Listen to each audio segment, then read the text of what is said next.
watching CBS 8 Mornings at 6. Well, July Fry has arrived. A heat advisory about to take effect for parts of the county. Thanks for being here on what's going to be a hot Wednesday, everyone. 6 a.m. now. I'm Eric Connors. And I'm Netta Iranport. Yeah, glad you're joining us on CBS 8. Let's get ready for this. We have team coverage for you. CBS 8's Regina Yorita has some reminders to keep you safe in the heat, but we do want to start with meteorologist Evan Narani to give us that forecast. I mean, you've told us it's going to happen, Evan. Yeah, and it's just going to keep warming up from here on. Really, today and tomorrow are the main days that we're talking about as far as heat exceeding average by 5 to 10 degrees. Here's a live look outside at that nearly non-existent marine layer.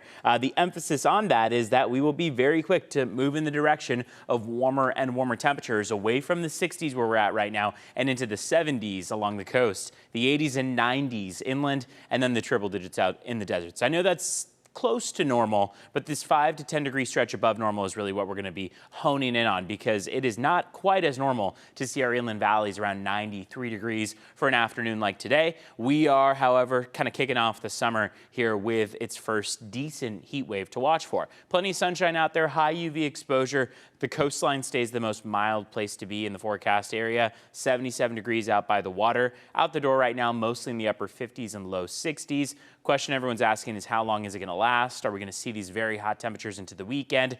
As you head out the door right now, 64 in Carlsbad, 61 in Mira Mesa, 63 in El Cajon. We'll answer that question. How long will this last? Coming up in just a few minutes. But today's high temperatures mean that you need to take some important precautions. CBS 8's Regina Yorita live at Cowles Mountain with some reminders as well as some places where you can go to cool down. Regina?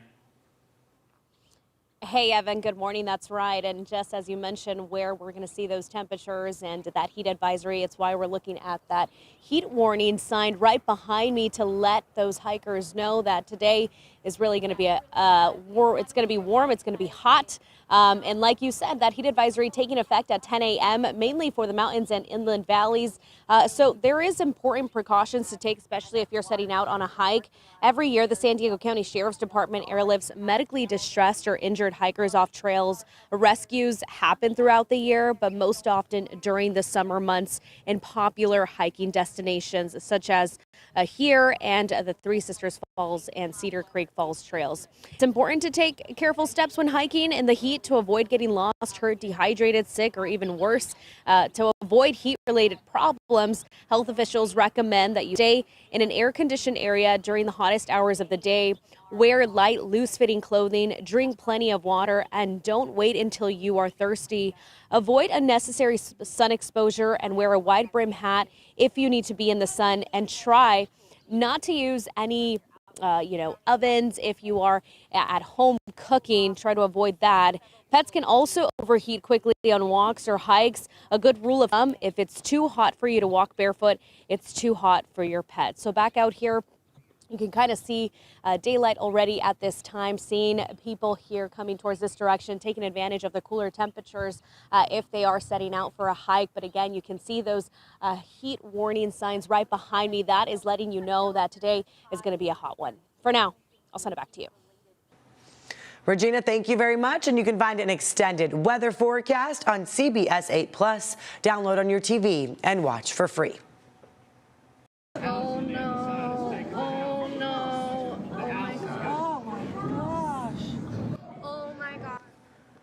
Look at this right there. New this morning, 3 people are dead after flash flooding hits New Mexico. In this video, that's a home that was floating away. Yeah, an entire house floating after torrential rain yesterday. It looked like a massive river. This is in the mountain village of Ruidoso. The river there rose from 2 feet to 20 feet in just 30 minutes. Wow. In Texas, the death toll continues to climb in the wake of the 4th of July flash floods. More than 100 people have died. 161 people in Kerr County remain missing. We're learning state inspectors signed off on Camp Mystic's emergency planning just 2 days before. Records show the all-girls Christian summer camp was in compliance with regulations, including natural disaster procedures.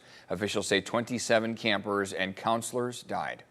If you'd like to help out, our parent company, Tegna, is raising money for flood victims in recovery. Scan the QR code right here for a link to donate. All money will go toward local organizations supporting flood victims.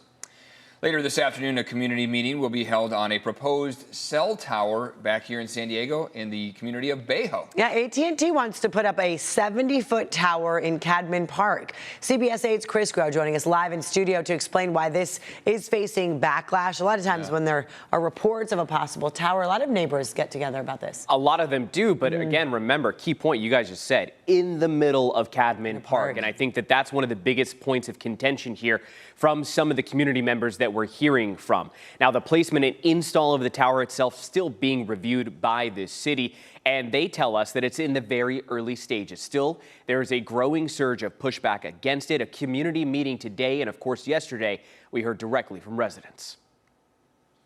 Taking our public space that should be for people and putting it up for sale for a company. I don't think it's right. This is a place that we come to hang out, we come to play baseball. We're even here when we're not playing baseball because we love this park so much. So there's Cadman Community Park, and there are some of the community members we heard from. Let's go to the proposal. It's an AT&T cell phone tower. It's under review by the city's Development Service Department. Residents in Bayho gathered for a demonstration against the tower because they believe the construction would be noisy and disruptive. When it's done, they think it could pollute the air, and they're very worried about increased fire danger with a diesel generator on site and running. Now, in a statement, AT&T, when we reached out to them, said in part, quote, "We understand the importance of keeping customers connected to the services they depend on. The proposed cell site reflects our ongoing commitment to enhancing wireless service in the Bayho community. We await the city's decision and are exploring options to improve service for our customers." Now, of course, the project proposal still has several steps to go through, and because it exceeds a certain height limit, it will need city council approval. This meeting tonight is at 6 p.m. Again, this is the community that is meeting together at the North Claremont Rec Center at 6 p.m. Eric and Netta. Okay, Chris, thank you for that. Also today, the County Planning Commission will hold a meeting on the controversial Cottonwood sand mine proposal in East County. Now, this project would extract more than 4 million cubic yards of sand over 10 years from the more than 200-acre golf course. People who live nearby oppose the plan, citing environmental and health concerns. The developer argues it would create permanent open space and reduce costs of importing sand from outside the region. Okay, here we are, 6:07 on this Wednesday. Oh, wow, it's already glowing. You're glowing. Need I say more? Yeah, exactly, right? Don't need to say much when you're looking out at this view. What I will say is that we, over the last couple months, have struggled through almost each and every morning with a very dense marine layer out there. There is no such thing as we start off our Wednesday today. We have a lack of clouds, whether you're along the coast, inland, mountains, deserts, doesn't matter. Temperatures mostly in the upper 50s and low 60s right now, but warming up as we get toward the afternoon to the 70s along the coast, the 80s and 90s as you make your way east of the coast. When we look at the last 2 weeks, this is out at Montgomery Field. We've seen a lot of days that have made it into the above average range, average being 79. We've had some low 80s out there, but we haven't made it into this far above average, into the 90s, for example. So you can see how the last 2 weeks have had those warmer days, but it's this ridge in particular that's really going to change things up for us. Today and tomorrow are those days of high heat where we've got a heat advisory and excessive heat warning both in play. This ridge then starts to get pushed off to the west and starts to kind of shrink down in size, meaning that we won't have as much impact related to heat as we go into the weekend, Friday through Sunday, even Friday through the beginning of next week. So this is a pretty short-lived heat wave, you could say, since it is only about 48 hours that we'll be watching for. When we look at the next 5 days, you can see how today and tomorrow are the days of low 90s, and then we start to shrink down to the mid 80s or so. Takes us back to the near normal range as we get into the weekend. That's what we would expect. Temperatures to be near normal for this month. That's upper 70s out along the coast in some spots, really downtown in particular, but mainly 70s out along the coast are low 70s that we'd be watching for. 76, for example, very close to average. That's our coastal temperature in downtown San Diego. It's this heat in the middle, this area in pink that we're most concerned about. 111 in Phoenix this afternoon. Vegas going for 108. Denver is going for 98 along with Wichita.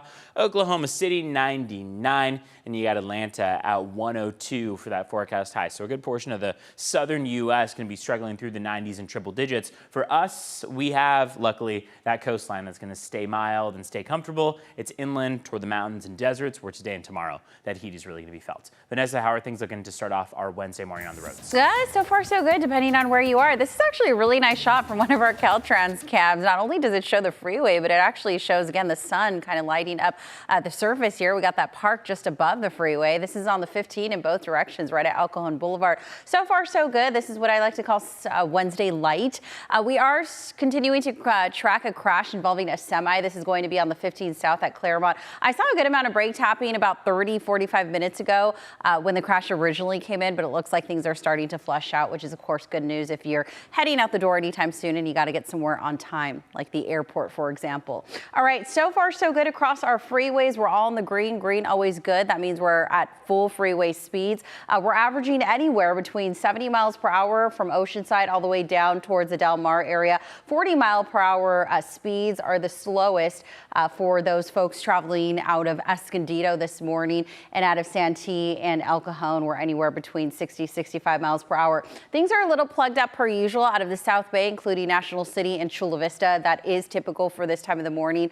We're averaging about 25 miles per hour there. All right, travel times all in the green. This is really exciting again for anyone headed out of Chula Vista and National City this morning. But just know that once we progress through the morning, things are probably going to climb in terms of numbers. Under 5 minutes to get you across the Coronado Bridge towards the island this morning in from downtown San Diego. If you're traveling in from the 94 from the 125 to downtown on the 94, about 7-minute drive. In from the Mission Valley area from College towards the 5 freeway, that interchange will take you about 5 minutes or so. And in from Santee, if you're traveling towards Tierra Santa this morning, easy drive under 10 minutes at last check. All right, let's go ahead and take a quick look at your border wait times this morning, this Wednesday morning. About 2 hours or so at the San Isidro port of entry. If you're traveling in from Otay Mesa, it'll take you about an hour and a half or so for that route into the border, crossing the border this morning.